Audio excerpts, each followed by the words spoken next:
ସିଏ ଆକ୍ଚୁଆଲି ତାଙ୍କର ଏମିତି ଫେସବୁକ୍ ଥ୍ରୁରେ ଚିହ୍ନା ପରିଚୟ ହେଇଥିଲା ଏବଂ ସବସିକ୍ୱେଣ୍ଟଲି ସେ ତାଙ୍କୁ ଏମିତି ହୋଟେଲକୁ ଡାକିକି ତାଙ୍କ ସ୍ୱାମୀଙ୍କ ସହିତ ମିଳିତ ଭାବରେ ଏସବୁ ଜିନିଷ କରିଛନ୍ତି। 1 ଜାନୁଆରୀରେ ଗୋଟେ ରିପୋର୍ଟ ହେଇଥିଲା ଇନଫର୍ମାଣ୍ଟ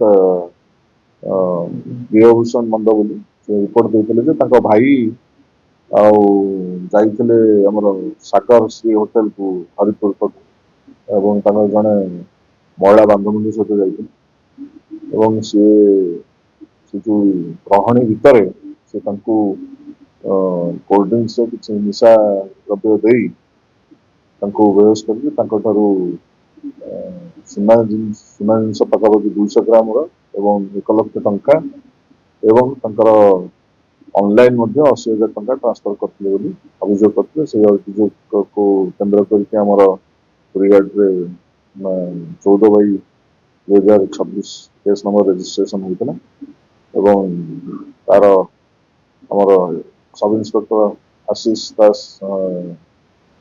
କେସ୍କୁ ତଦନ୍ତ କରୁଥିଲେ ଏବଂ ତଦନ୍ତ ସମୟରେ ଆମେ ଯୋଉ ମହିଳା ବାନ୍ଧବୀ ଥିଲେ ଏବଂ ତାଙ୍କର ସ୍ୱାମୀ ଏବଂ ଯୋଉ ଗୋଲ୍ଡ ରିସିଭର ଆମେ ସମସ୍ତଙ୍କୁ 3 ଜଣଙ୍କୁ ଧରା ହେଇଛି ଏବଂ ସେମାନଙ୍କ ଠାରୁ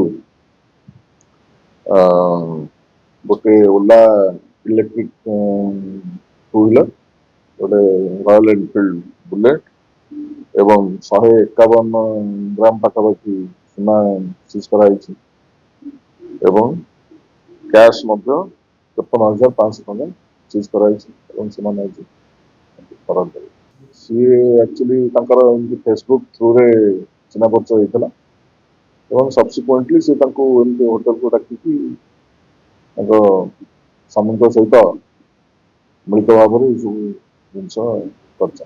ଶିକ୍ଷାଗତ ଯୋଗ୍ୟତା ଏମିତି ତାଙ୍କର ହଜବେଣ୍ଡ ମାନେ ଯୋଉ ମହିଳା ବାନ୍ଧବୀ ତାଙ୍କର ହଉଛନ୍ତି ସେ ହାଉସ ୱାଇଫ୍ ଅଛନ୍ତି ଏବଂ ତାଙ୍କ ହଜବେଣ୍ଡ ବର୍ତ୍ତମାନ ତ ସେମିତି କିଛି କୌଣସି ପର୍ଟିକୁଲାର କାମ ନାହିଁ। ଆଗରୁ କଣ ସେଲ୍ସମ୍ୟାନ୍ ହିସାବରେ ଆଗରୁ କୋଉଠି ଗୋଟେ କାମ କରୁଥିଲେ ତ ଆଉ ଫର୍ଦର ଜିନିଷ ଆମେ ତଦନ୍ତ କରୁଛୁ।